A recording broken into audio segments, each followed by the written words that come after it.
1 Corinthiens chapitre 14. Recherchez la charité. Aspirez aussi aux dons spirituels, mais surtout à celui de prophétie. En effet, celui qui parle en langue ne parle pas aux hommes, mais à Dieu, car personne ne le comprend, et c'est en esprit qu'il dit des mystères. Celui qui prophétise, au contraire, parle aux hommes, les édifie, les exhorte, les console. Celui qui parle en langue s'édifie lui-même, celui qui prophétise édifie l'Église. Je désire que vous parliez tous en langue, mais encore plus que vous prophétisiez. Celui qui prophétise est plus grand que celui qui parle en langue, à moins que ce dernier n'interprète, pour que l'Église en reçoive de l'édification. Et maintenant, frères, de quelle utilité vous serais-je, si je venais à vous parlant en langue, et si je ne vous parlais pas par révélation, ou par connaissance, ou par prophétie, ou par doctrine? Si les objets inanimés qui rendent un son, comme une flûte ou une harpe, ne rendent pas des sons distincts, comment reconnaîtra-t-on ce qui est joué sur la flûte ou sur la harpe? Et si la trompette rend un son confus, qui se préparera au combat? De même vous, si par la langue vous ne donnez pas une parole distincte, comment saura-t-on ce que vous dites? Car vous parlerez en l'air. Quelque nombreuses que puissent être dans le monde les diverses langues, il n'en est aucune qui ne soit une langue intelligible. Si donc je ne connais pas le sens de la langue, je serai un barbare pour celui qui parle, et celui qui parle sera un barbare pour moi. De même vous, puisque vous aspirez aux dons spirituels, que ce soit pour l'édification de l'Église que vous cherchiez à en posséder abondamment. C'est pourquoi, que celui qui parle en langue prie pour avoir le don d'interpréter. Car si je prie en langue, mon esprit est en prière, mais mon intelligence demeure stérile. Que faire donc? Je prierai par l'esprit, mais je prierai aussi avec l'intelligence, je chanterai par l'esprit, mais je chanterai aussi avec l'intelligence. Autrement, si tu rends grâce par l'esprit, comment celui qui est dans les rangs de l'homme du peuple répondra-t-il Amen? À ton action de grâce, puisqu'il ne sait pas ce que tu dis? Tu rends, il est vrai, d'excellentes actions de grâce, mais l'autre n'est pas édifié. Je rends grâce à Dieu de ce que je parle en langue plus que vous tous.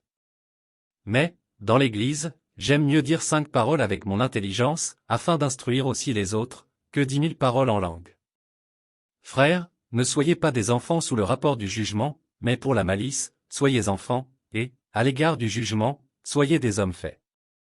Il est écrit dans la loi, c'est par des hommes d'une autre langue et par des lèvres d'étrangers que je parlerai à ce peuple, et ils ne m'écouteront pas même ainsi, dit le Seigneur.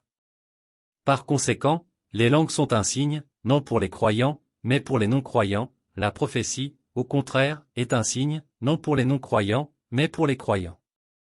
Si donc, dans une assemblée de l'Église entière, tous parlent en langue, et qu'il survienne des hommes du peuple ou des non-croyants, ne diront-ils pas que vous êtes fous?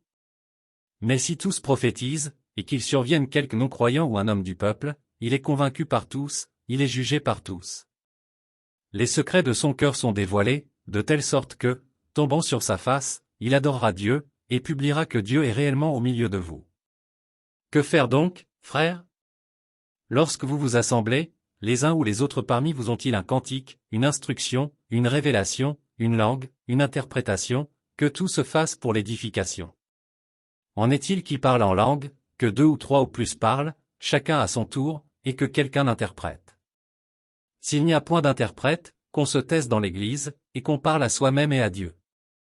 Pour ce qui est des prophètes, que 2 ou 3 parlent, et que les autres jugent. Et si un autre qui est assis a une révélation, que le premier se taise.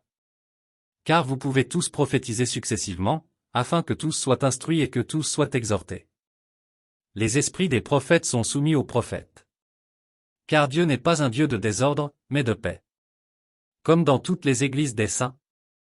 Que les femmes se taisent dans les assemblées, car il ne leur est pas permis d'y parler, mais qu'elles soient soumises, selon que le dit aussi la loi. Si elles veulent s'instruire sur quelque chose, qu'elles interrogent leur mari à la maison, car il est malséant à une femme de parler dans l'église. Est-ce de chez vous que la parole de Dieu est sortie? Ou est-ce à vous seul qu'elle est parvenue? Si quelqu'un croit être prophète ou inspiré, qu'il reconnaisse que ce que je vous écris est un commandement du Seigneur. Et si quelqu'un l'ignore, qu'il l'ignore.